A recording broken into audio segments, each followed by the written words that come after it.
ವಿಶೇಷ ಅತಿಥಿಯಾಗಿ ಆಗಮಿಸಿದ್ದಾರೆ. ಸೊ ಅವರ ಒಂದು ಪ್ರೇರಣಾದಾಯಕ ನುಡಿಗಳನ್ನ ಈಗ ನಾವೆಲ್ಲರೂ ಕೇಳೋಣ. ಸೊ ಪೋಷಕರಲ್ಲಿ ಒಂದು ವಿನಂತಿ, ಸೆರೆಬ್ರಲ್ ಪಾಲ್ಸಿಯನ್ನು ಹೊಂದಿ ಪ್ರಶಾಂತ್ ಕಾಮತ್ ಅವರು ಇವತ್ತು ಸ್ವಾವಲಂಬಿಯಾಗಿ ಜೀವನವನ್ನು ನಡೆಸ್ತಾ ಇದ್ದಾರೆ. ಎಲ್ಲರಿಗೂ ಕೂಡ ಸ್ಫೂರ್ತಿದಾಯಕ ವ್ಯಕ್ತಿಯಾಗಿದ್ದಾರೆ. ಸೊ ಅವರ ಜೊತೆಗೆ ಕೇರ್ ಟೇಕರ್ ಆಗಿ ಅವರ ಅಕ್ಕ ಇದ್ದಾರೆ. ಸೊ ನಿಮ್ಮಲ್ಲಿ ಏನಾದರೂ ಪ್ರಶ್ನೆಗಳಿದ್ರೆ ಪ್ರಶಾಂತ್ ಅವರಿಗೆ ಜೊತೆಗೆ ಅವರ ಸಹೋದರಿಯವರಿಗೆ ನೀವು ಕೇಳಬಹುದು. So over to Prashant sir. ಇವಾಗ ಈ ಒಂದು ಕಾರ್ಯಕ್ರಮದಲ್ಲಿ ಬಂದು ಉದ್ಘಾಟನೆಯನ್ನು ಮಾಡಿ ಅವರು ಈ ಕೋವಿಡ್ ಡ್ಯೂಟಿಯಿಂದ ಡಿ.ಬಿ. ಕುಪ್ಪೆ ಪ್ರದೇಶಕ್ಕೆ ತುಂಬ ದೂರ ಹೋಗಬೇಕಾಗಿರೋದ್ರಿಂದ ಅವರನ್ನು ನಮ್ಮ ರಾಮಸ್ವಾಮಿ ಸರ್ ಅವರು ಬೀಳ್ಕೊಡ್ಬೇಕು, ಅದಕ್ಕೆ ಅವಕಾಶ ಮಾಡಿಕೊಡ್ಬೇಕು. ಬಾವಲಿ ಗೇಟ್ಗೆ ಹೋಗ್ಬೇಕು ಅವರು, ಅದಕ್ಕೆ ಅವರನ್ನು ಕಳಿಸ್ಕೊಡ್ಬೇಕು. ಧನ್ಯವಾದಗಳು ಸರ್. Thank you sir.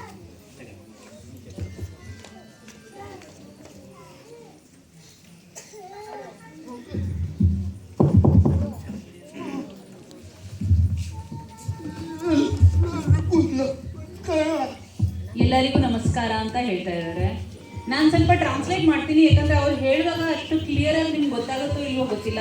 ನನ್ನ ಹೆಸರು ಅಶ್ವಿನಿ, ನಾನು ಅವನ ಯಂಗರ್ ಸಿಸ್ಟರ್, ಸಹೋದರಿ.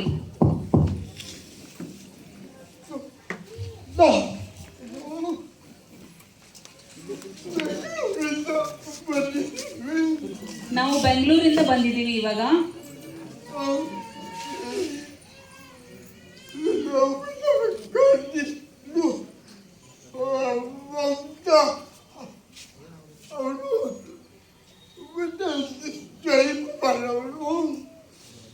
ಮಮತಾ ಮೇಡಮ್ ಮತ್ತೆ ಜಯಕುಮಾರ್ ಸರ್ ಕರೆದಿದ್ದಾರೆ, ಅದಕ್ಕೆ ವಿ ಕುಡಂಟ್ ರೆಫ್ಯೂಸ್, ನಾವು ಬರಲೇಬೇಕಾಯ್ತು. ಲಾಸ್ಟ್ ಇಯರ್ ನಾವು ಮಾಡಿದ್ವಿ, ಇನ್ಫ್ಯಾಕ್ಟ್ ನಮ್ಮನ್ನು ಕರೆದಿದ್ರು ಒಂದು ವೆಬಿಟ್ ಮುಂಚೆ. ಸೊ ಅಲ್ಲಿಂದ ಪರಿಚಯ.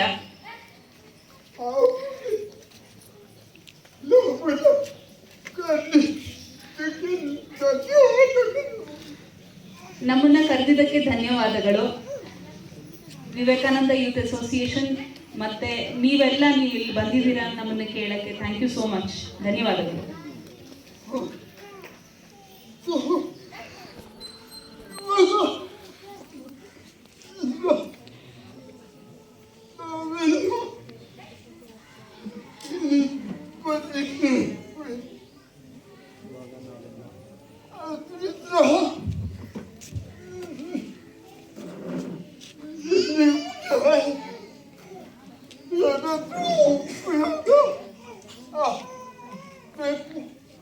ನೀವೆಲ್ಲ ಇಲ್ಲಿ ಬಂದಿದ್ದೀರಾ, ನಿಮ್ಗೆಲ್ಲ ಉಪಯೋಗ ಡೆಫಿನೆಟ್ಲಿ ಆಗಲೇಬೇಕು ಇಲ್ಲಿ ಬಂದಿದ್ದಕ್ಕೆ ಇವತ್ತು.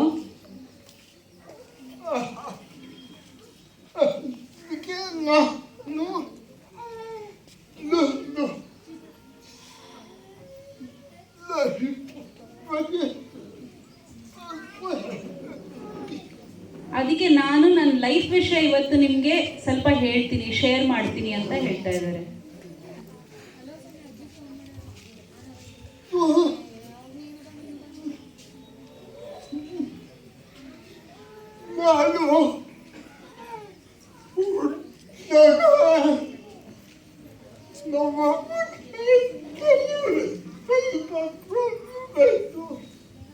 ನಾನು ಹುಟ್ಟಿದಾಗ ನನ್ನ ಮಮ್ಮಿಗೆ ಸ್ವಲ್ಪ ಡೆಲಿವರಿ ಪ್ರಾಬ್ಲಮ್ ಆಯಿತು. ಇನ್ಫ್ಯಾಕ್ಟ್ ನಾನು ಹೇಳೋದಂದ್ರೆ ಇವನು 7 ಮಂತ್ಸಲ್ಲಿ ಬಾರ್ನ್ ಆಗಿದ್ದು, 7 ತಿಂಗಳಲ್ಲಿ.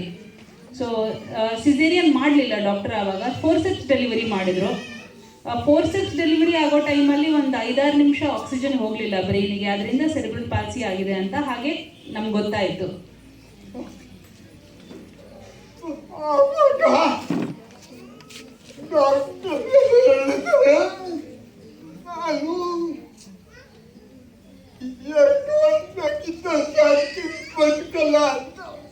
ಆವಾಗ ಡಾಕ್ಟ್ರೇ ಹೇಳಿದ್ರು 2 ವರ್ಷಕ್ಕಿಂತ ಜಾಸ್ತಿ ಬದುಕೋದು ಕಾಣೋದಿಲ್ಲ ಅಂತ ಹೇಳಿದ್ರು ಹುಟ್ಟಿದಾಗ.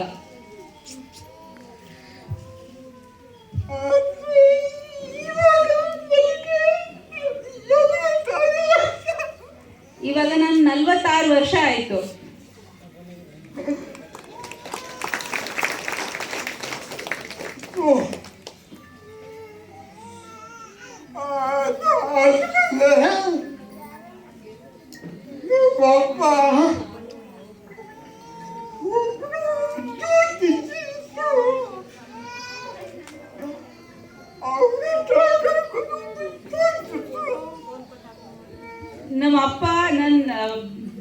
ಪುಸ್ತಕ ಇರುತ್ತಲ್ಲ, ಪತ್ರಿಕೆ, ಅದನ್ನ ತಗೊಂಡೋಗಿ ಜ್ಯೋತಿಷಿಗೆ ತೋರಿಸಿದ್ರು.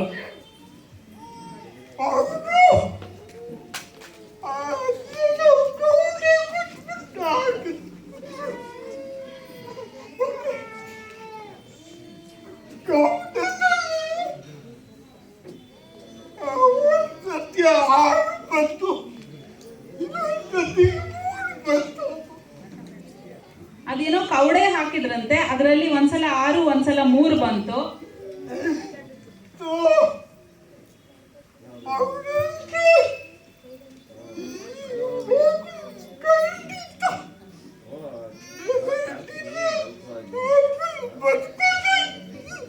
ಅವ್ರು ಹೇಳಿದ್ರಂತೆ 18 ವರ್ಷಕ್ಕಿಂತ ಜಾಸ್ತಿ ಇವರು ಡೆಫಿನೆಟ್ಲಿ ಬದುಕಲ್ಲ ಅಂತ ಹೇಳಿದ್ರಂತೆ.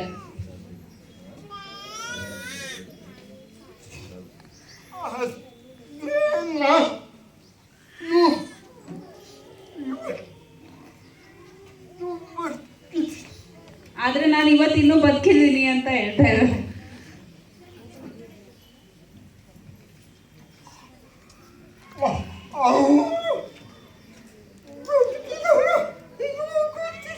ಅವ್ರು ಬದುಕಿದಾರೋ ಇಲ್ವೋ ಗೊತ್ತಿಲ್ಲ.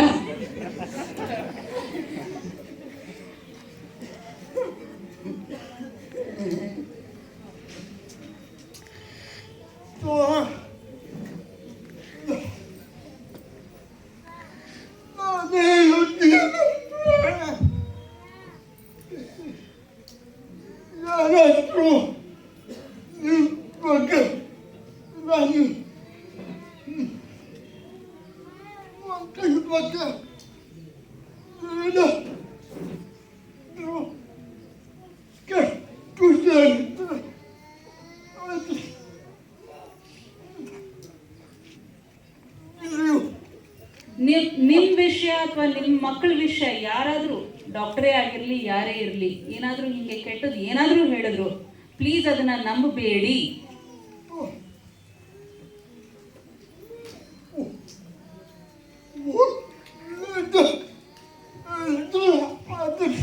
ಒಳ್ಳೇದು ಹೇಳಿದ್ರೆ ಅದು ಡೆಫಿನೆಟ್ಲಿ ನಂಬಿ.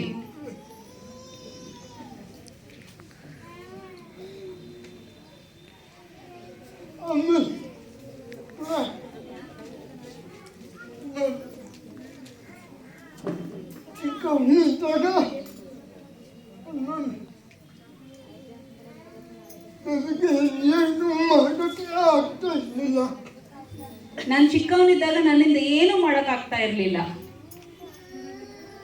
ಇನ್ಫ್ಯಾಕ್ಟ್ ನಾನು ಹೇಳ್ಬೇಕು ಅಂತಿದ್ದೀನಿ ಇಲ್ಲಿ, ಇಫ್ ಐ ಕ್ಯಾನ್ ಇಂಟರಪ್ಟ್. ತಲೆ ಸ್ಟ್ರೈಟ್ ಇರ್ತಾ ಇರ್ಲಿಲ್ಲ.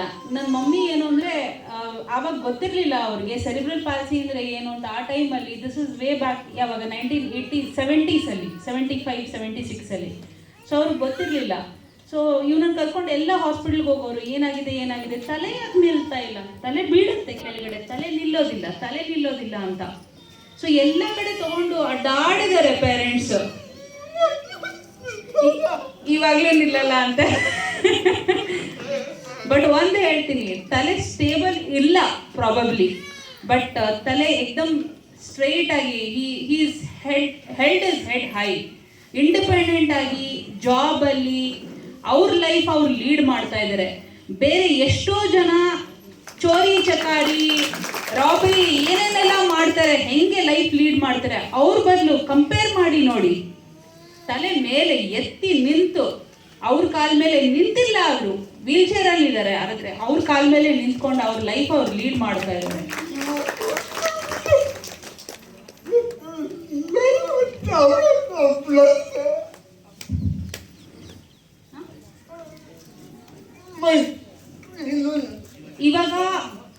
ಇವಾಗ ಅವರು LNT ಲಾರ್ಸನ್ ಟರ್ಬೋನಲ್ಲಿ ವರ್ಕ್ ಮಾಡ್ತಾ ಇದ್ದಾರೆ. ಇದು ಮೈಂಟ್ರಿ ಟೇಕ್ ಓವರ್ ಮಾಡ್ತು. ಇವರು ಪಾಸ್ಟ್ 2007 ಇಂದ ಮೈಂಟ್ರಿನಲ್ಲೇ ವರ್ಕ್ ಮಾಡ್ತಾ ಇದ್ದಾರೆ. ಒಂದು ಬ್ಲೂ ಚಿಪ್ ಕಂಪನಿ, ತುಂಬಾ ದೊಡ್ಡ ಕಂಪನಿ ಇದು.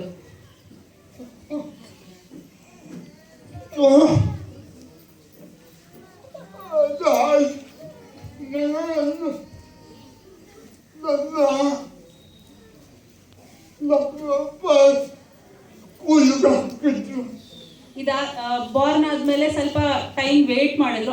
ಐ ಥಿಂಕ್ 5 ವರ್ಷ ಆದಮೇಲೆ, ಇಲ್ಲ 5 ಅಲ್ಲ, what age did you go to school?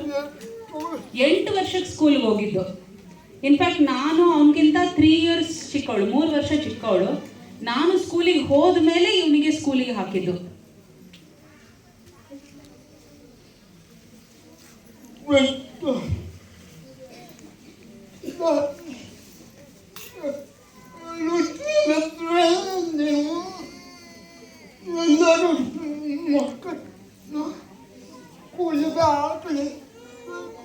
ಸ್ಕೂಲಿಗೆ ಡೆಫಿನೆಟ್ಲಿ ಕಳಿಸ್ಲೇಬೇಕು ಅಂತ ಹೇಳ್ತಾ ಇದ್ದಾರೆ ಮಕ್ಕಳಿಗೆ. ಎಜುಕೇಶನ್ ತುಂಬ ಇಂಪಾರ್ಟೆಂಟ್. ಎಜುಕೇಶನ್ ಇಲ್ಲ ಅಂದರೆ ನಾಳೆ ಅವ್ರಿಗೆ ತುಂಬ ಕಷ್ಟ ಆಗುತ್ತೆ. ಸೊ ಎಜುಕೇಶನ್ ಪಕ್ಕಾ ಕೊಡಿ, ಸ್ಕೂಲ್ ಡೆಫಿನೆಟ್ಲಿ ಹಾಕಿ. ಇವಾಗ ನಾರ್ಮಲ್ ಸ್ಕೂಲ್ಸಲ್ಲೂ ಇನ್ಕ್ಲೂಸಿವ್ ಅಂತ ಬಂದಿದೆ. ಸೊ ನೀವು ನಾರ್ಮಲ್ ಸ್ಕೂಲಲ್ಲಿ ಬೇಕಾದರೂ ಹಾಕ್ಬೋದು. ಓಕೆ, ಪ್ರಾವಿಷನ್ ಇದೆ, ಕೊಡಬೇಕು ಅಂತಲೇ ಗೌರ್ಮೆಂಟ್ ಹೇಳಿದೆ.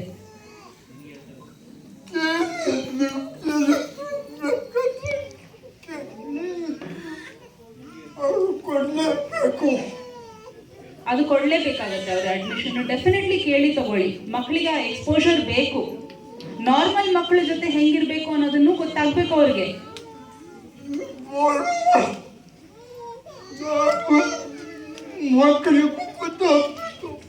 ನಾರ್ಮಲ್ ಮಕ್ಕಳಿಗೂ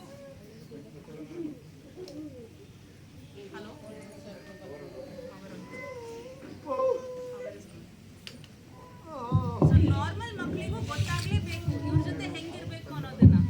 ಹಲೋ,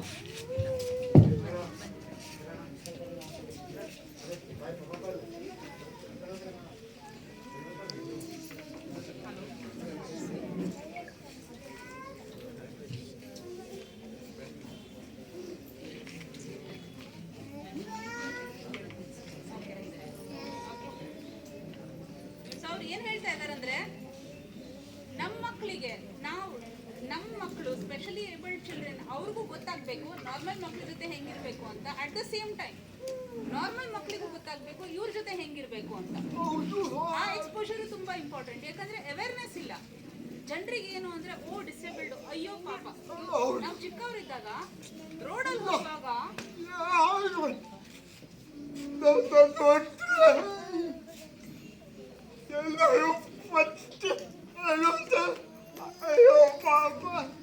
ಇವರು ನೋಡಿದ್ರೆ ಫಸ್ಟ್ ಹೇಳೋದೇ ಎಲ್ಲರೂ ಚಿಕ್ಕವರಿದ್ದಾಗ ಅಯ್ಯೋ ಪಾಪ ಅನ್ನೋರು. ನನಗಿದು ಇನ್ನೂ ನೆನಪಿದೆ. ನಾವು ರೋಡಲ್ಲಿ ಹೋಗುವಾಗ ಮಮ್ಮಿ ಇವನನ್ನ ಹೊತ್ಕೊಂಡು ಹೋಗೋರು ಸ್ಕೂಲ್ಗೆ ವ್ಯಾನ್ ಹತ್ರ.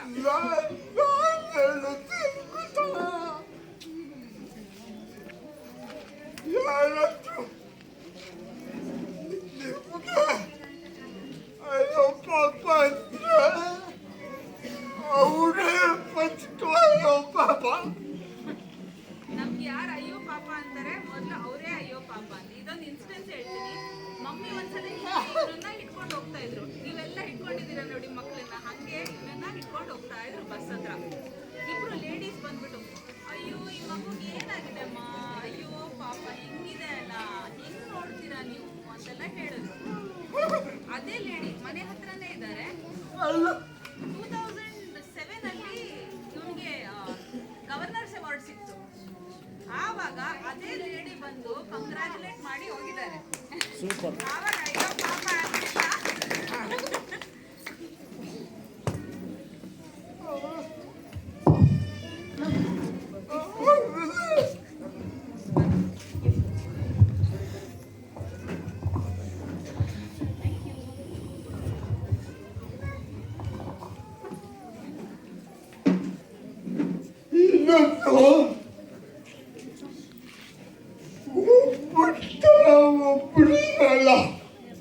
ಒಬ್ರು ತರ ಒಬ್ರು ಇರಲ್ಲ, ಇನ್ನೊಬ್ರು ಇರಲ್ಲ. ಇವಾಗ CP-ನಲ್ಲೇ ಫುಲ್ ಸ್ಪೆಕ್ಟ್ರಮ್, ಬೇರೆ ಬೇರೆ ಟೈಪ್ ಇರುತ್ತೆ. ಒಬ್ರು ತರ ಡಿಸೆಬಿಲಿಟಿ ಇನ್ನೊಬ್ರಿಗೆ ಇರಲ್ಲ. ಸ್ವಲ್ಪ ಜನರಿಗೆ ಸಿವಿಯರ್ ಇರುತ್ತೆ, ಸ್ವಲ್ಪ ಜನರಿಗೆ ತುಂಬಾ ಕಮ್ಮಿ ಇರುತ್ತೆ.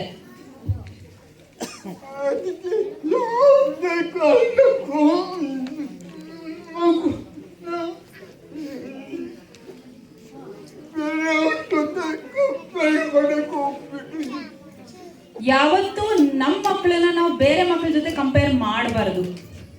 ನಾವು ಕಂಪೇರ್ ಮಾಡೋಕ್ಕೆ ಆಗಲ್ಲ ಸಿ ಪಿನಲ್ಲಿ, ಯಾಕಂದರೆ ಎಲ್ಲರದು ಬೇರೆ ಬೇರೆ ಟೈಪ್ ಇರುತ್ತೆ ಸಿ ಪಿನಲ್ಲಿ. ಸೊ ಕಂಪೇರ್ ಮಾಡೋಕ್ಕೆ ಹೋಗಬೇಡಿ, ಬೇಜಾರು ಮಾಡ್ಕೋಬೇಡಿ. ಎಬಿಲಿಟೀಸ್ ನೋಡಿ, ಡಿಸೆಬಿಲಿಟಿ ನೋಡಬೇಡಿ.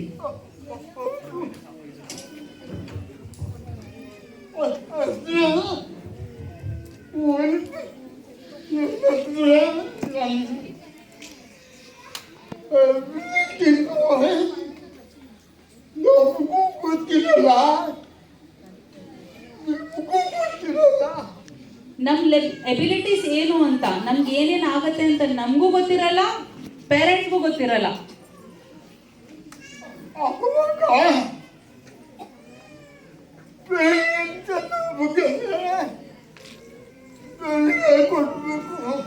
ಅವಾಗ ಪೇರೆಂಟ್ಸ್ ಆಗಿನೇ ನಾವು ಧೈರ್ಯ ಕೊಡಬೇಕು. ನೀವೆಲ್ಲ ಪೇರೆಂಟ್ಸಿಗೆ ಧೈರ್ಯ ಕೊಡಬೇಕು ಮಕ್ಕಳಿಗೆ, ಯಾಕಂದರೆ ಮಕ್ಕಳಿಗೆ ಗೊತ್ತಿರಲ್ಲ. ಇವಾಗ ನೀವು ಎಷ್ಟು ಮೋಟಿವೇಶನ್ ಕೊಡ್ತೀರಾ ಅದಷ್ಟು ಅವ್ರು ಮುಂದೆ ಹೋಗ್ತಾರೆ. ನಮ್ಮ ಅಪ್ಪಂದು ನನಗಿನ್ನೂ ನೆನಪಿದೆ, ಎಷ್ಟು ಜನ ಹೇಳೋರು.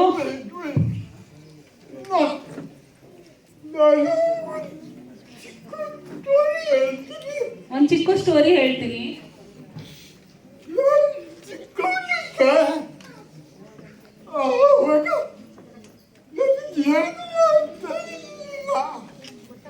ಚಿಕ್ಕವನಿದ್ದಾಗ ನನ್ನಿಂದ ಏನೂ ಮಾಡಕ್ ಆಗ್ತಾ ಇರ್ಲಿಲ್ಲ, ಮಲ್ಕೊಂಡೇ ಇರ್ತಿದ್ದೆ.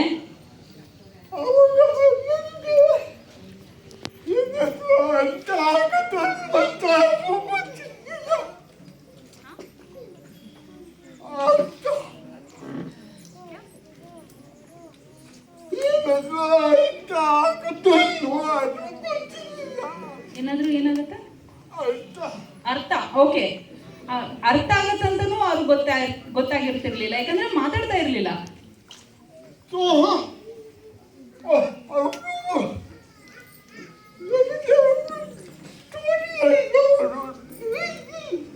ಸೊ ಡೈಲಿ ಒಂದು ಸ್ಟೋರಿ ಹೇಳೋರು.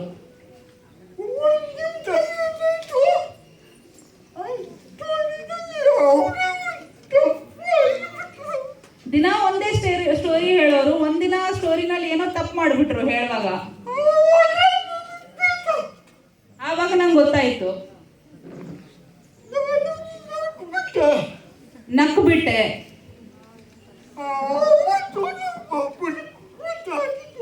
ಆವತ್ತು ಅಪ್ಪನಿಗೆ ಗೊತ್ತಾಯ್ತು, ಓ ಇವನ್ಗೆ ಅರ್ಥ ಆಗತ್ತೆ ನಾನು ಹೇಳ್ತಾ ಇರೋದು ಏನು ಅಂತ.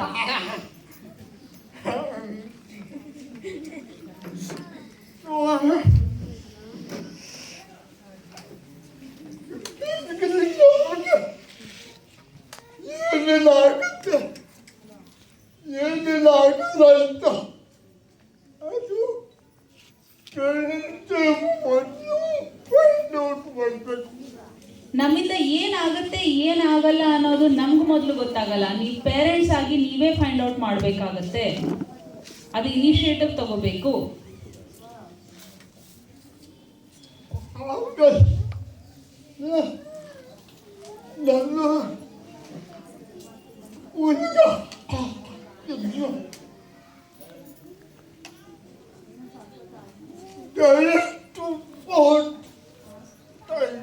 ಸ್ಕೂಲ್ಗೆ ಹಾಕುವಾಗ ಡೈರೆಕ್ಟ್ಲಿ 4th ಸ್ಟ್ಯಾಂಡರ್ಡ್ಗೆ ಹಾಕ್ಬಿಟ್ರು. IQ ಟೆಸ್ಟಿಂಗ್ ಮಾಡಿದ್ರು, ಹೈ ಇದೆ ಅಂತ ಹೇಳ್ಬಿಟ್ಟು ಡೈರೆಕ್ಟ್ಲಿ 4th ಸ್ಟ್ಯಾಂಡರ್ಡ್ಗೆ ಎಂಟ್ರಿ ಆಯಿತು.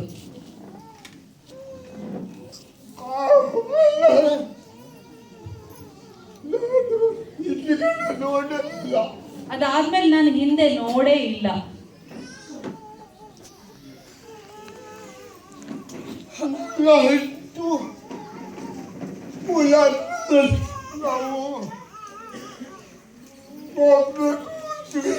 ಸ್ಕೂಲ್ ಆದ್ಮೇಲೆ ನಾವು ಬಾಂಬೆಗೆ ಹೋದ್ವಿ.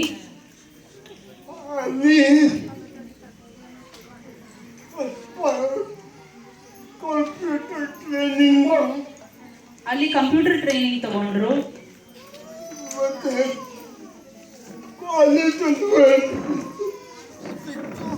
ಅಲ್ಲಿ ನಾರ್ಮಲ್ ಕಾಲೇಜಲ್ಲೇ ಅಡ್ಮಿಷನ್ ಸಿಕ್ಕಿತ್ತು.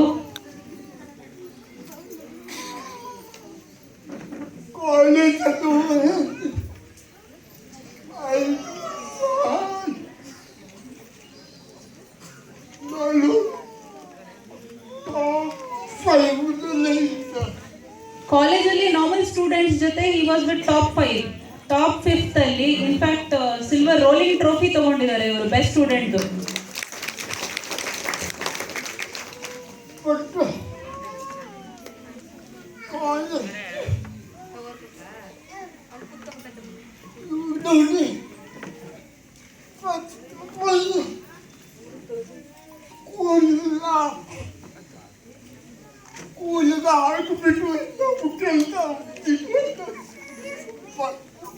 ಸ್ಕೂಲ್ ಆಯ್ತು ಸಾಕು, ಮಕ್ಕಳನ್ನ ಇವಾಗ ಮನೇಲಿ ಇಟ್ಕೊಳ್ಳೋಣ, ಇನ್ನೇನು ಬೇಡ ಅಂತ ಪ್ಲೀಸ್ ತಿಳ್ಕೊಬೇಡಿ.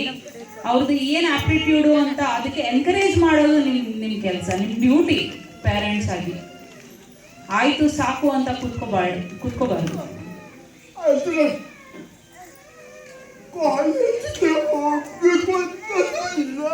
ಕಾಲೇಜ್ಗೆ ಕಳಿಸ್ಬೇಕು ಅಂತಾನೂ ಇಲ್ಲ.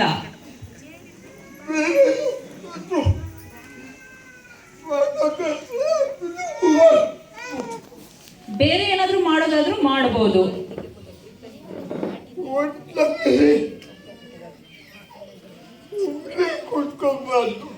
ಸುಮ್ಮನೆ ಕೂತ್ಕೋಬಾರ್ದು.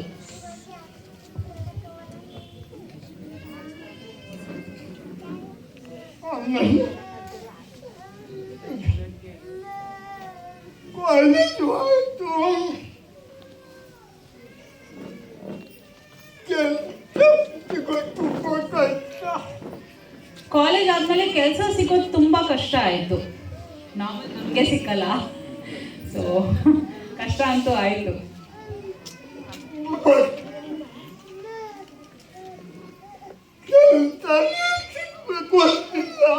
ಬಟ್ ಕೆಲಸನ ಸಿಗ್ಬೇಕು ಅಂತಲೂ ಇಲ್ಲ.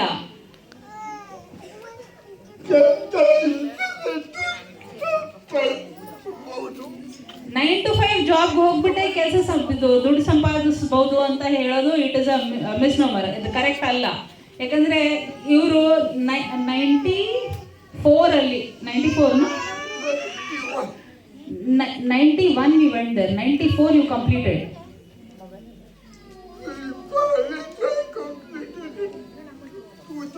ಹಾ 2000 ಅಲ್ಲಿ ಕಂಪ್ಲೀಟ್ ಮಾಡಿದ್ರು. 2000 ಇಂದ ಹಿಡಿದು 2007 ವರೆಗೂ ಜಾಬ್ ಸಿಗ್ಲಿಲ್ಲ ಇವ್ರಿಗೆ. ಆ 2000 ಇಂದ 2007 ವರೆಗೂ ಮಾಡಿರೋ ಅರ್ನಿಂಗು ಜಾಬ್ ಆದ್ಮೇಲೆ ಇಷ್ಟರವರೆಗೂ ಮಾಡಿಲ್ಲ. ಜಾಬ್ ಸಿಕ್ಕಿದ ಮೇಲೆ ಆವಾಗ 2000 ಇಂದ 2007 ವರೆಗೂ ಶೇರ್ ಮಾರ್ಕೆಟ್ ಅಲ್ಲಿ ಭರ್ಪೂರ್ ಎಕ್ಸ್ಪೀರಿಯನ್ಸ್ ತಗೊಂಡಿದ್ದಾರೆ.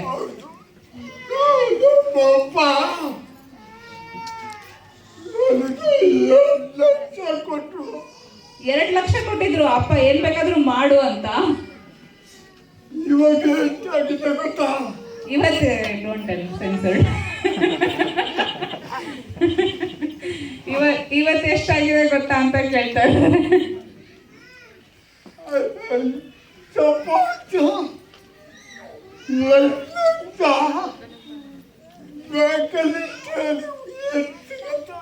ಆ 2 ಲಕ್ಷ ನೀವು ಬ್ಯಾಂಕಲ್ಲಿ ಇಟ್ರೆ ನಿಮ್ಗೆ ಎಷ್ಟು ಸಿಗ್ಬೋದು ಇವತ್ತು? 20 ವರ್ಷ ಬ್ಯಾಂಕಲ್ಲಿ ಇಟ್ರೆ ಎಷ್ಟು ಸಿಗ್ಬೋದು? ಯಾರು ಹೇಳ್ತೀರಾ? 2 ಲಕ್ಷ ಇಟ್ರಿ ಅಂತ ನೆನ್ಸ್ಕೊಳ್ಳಿ. ಬ್ಯಾಂಕಲ್ಲಿ FD ಇರ್ಬೋದು, ಏನಾದರೂ ಇರ್ಬೋದು. ಎಷ್ಟು ಸಿಗ್ಬೋದು ನಿಮಗೆ ಇವತ್ತಿನ ಡೇಟ್ಗೆ?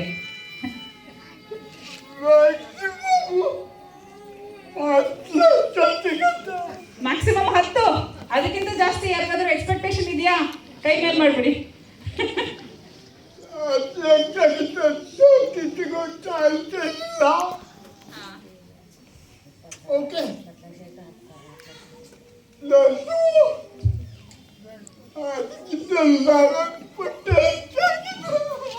ಆಲ್ಮೋಸ್ಟ್ 45+ ಆಗಿದೆ ಇವತ್ತು. ಸೊ ಅದು ಜಾಬ್ ಇಂದ ಅಲ್ಲ, ಇದು ಜಾಬ್ ಇಂದ ಮುಂಚೆ ಮಾಡಿರೋದೆಲ್ಲ ಕೆಲಸ.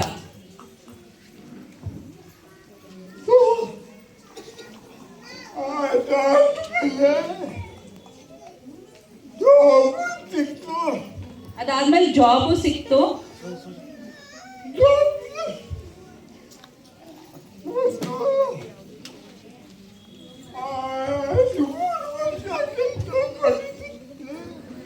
years ಆಯ್ತು ಜಾಬ್ ಅಲ್ಲಿ.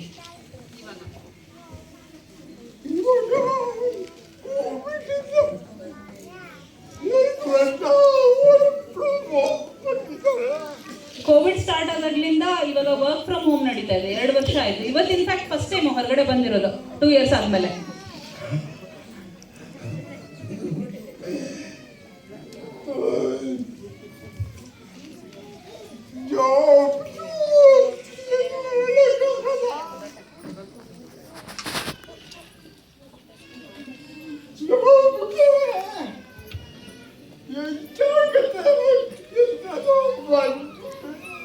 ನಮ್ಮಿಂದ ಎಷ್ಟಾಗುತ್ತೆ ನಾವು ಅಷ್ಟು ಕೆಲಸ ಮಾಡ್ತೀವಿ.